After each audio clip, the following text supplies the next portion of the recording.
Kushtia medical college হাসপাতাল এটি কুষ্টিয়ায় অবস্থিত একটি সরকারি মেডিকেল কলেজ হাসপাতাল। কুষ্টিয়া মেডিকেল কলেজ হাসপাতালে জানা অজানা তথ্য নিয়ে থাকছে আজকের ভিডিও, তাই ভিডিওটি না টেনে শেষ পর্যন্ত দেখার অনুরোধ রইল। আমাদের পেজে নতুন হয়ে থাকলে অবশ্যই আমাদের পেজটি ফলো করে রাখবেন এবং ভিডিওটি ভালো লাগলে একটি শেয়ার করবেন। কুষ্টিয়া মেডিকেল কলেজ হাসপাতাল এটি বাংলাদেশের কুষ্টিয়া জেলায় অবস্থিত চিকিৎসা বিষয়ক উচ্চ শিক্ষাদানকারী একটি প্রতিষ্ঠান। সরাসরি সরকারি ব্যবস্থাপনায় পরিচালিত এই প্রতিষ্ঠানটি 2011 সালে প্রতিষ্ঠিত হয়, যা বর্তমানে দেশের একটি অন্যতম প্রধান শিক্ষাবিজ্ঞান বিষয়ক প্রতিষ্ঠান।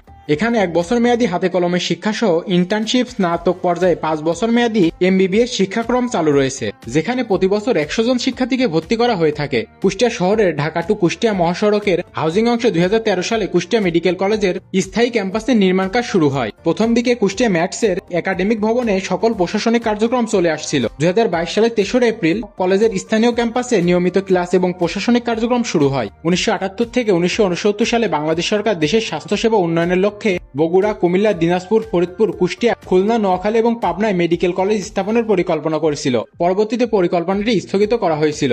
বাংলাদেশ সরকার মেডিকেল শিক্ষার সুবিধার জন্য আরও মেডিকেল কলেজের প্রয়োজনীয়তা মনে করেছিল। সেই অনুসারে কুষ্টিয়া, সাতক্ষীরা, গোপালগঞ্জ এবং কিশোরগঞ্জে 4টি নতুন মেডিকেল কলেজের স্থাপনের পরিকল্পনা করেছিল, যেগুলোতে প্রতিটি কলেজে প্রতি বছর 52 জন শিক্ষার্থী ভর্তি করতে পারবে এমন ধারণ ক্ষমতা কলেজ স্থাপনের পরিকল্পনা করেছিল। 2011 সালে কুষ্টিয়া মেডিকেল কলেজ প্রতিষ্ঠিত করা হয়েছিল।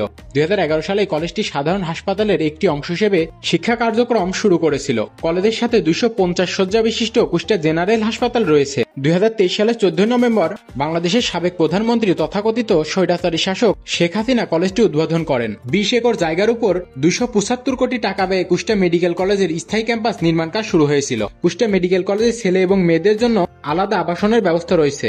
ছেলেদের আবাসিক হলের নাম রিফাত থেকে মিলন ছাত্রাবাস এবং মেয়েদের আবাসিক হলের নাম রহিমা থেকে আফসাস ছাত্রীনিবাস। দুটি হলই 4 তলা বিশিষ্ট।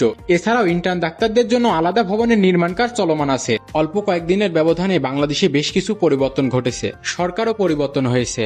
এর মধ্যে দীর্ঘদিন অপেক্ষার অবসান ঘটিয়ে স্বল্প পরিসরে 7/4/2025 তারিখে চালু হয়েছে কুষ্টিয়া মেডিকেল কলেজ হাসপাতাল। মেডিসিন ও শিশু বিভাগ চালুর মাধ্যমে চিকিৎসা সেবা কার্যক্রম শুরু করেন হাসপাতাল কর্তৃপক্ষ। কুষ্টিয়া সকল মানুষের আশা কুষ্টিয়া মেডিকেল কলেজ হাসপাতালে উন্নত চিকিৎসা পাবে কুষ্টিয়াবাসী। আপনি বাংলাদেশের কোথা থেকে ভিডিওটি দেখছেন অবশ্যই কমেন্ট করে জানাবেন।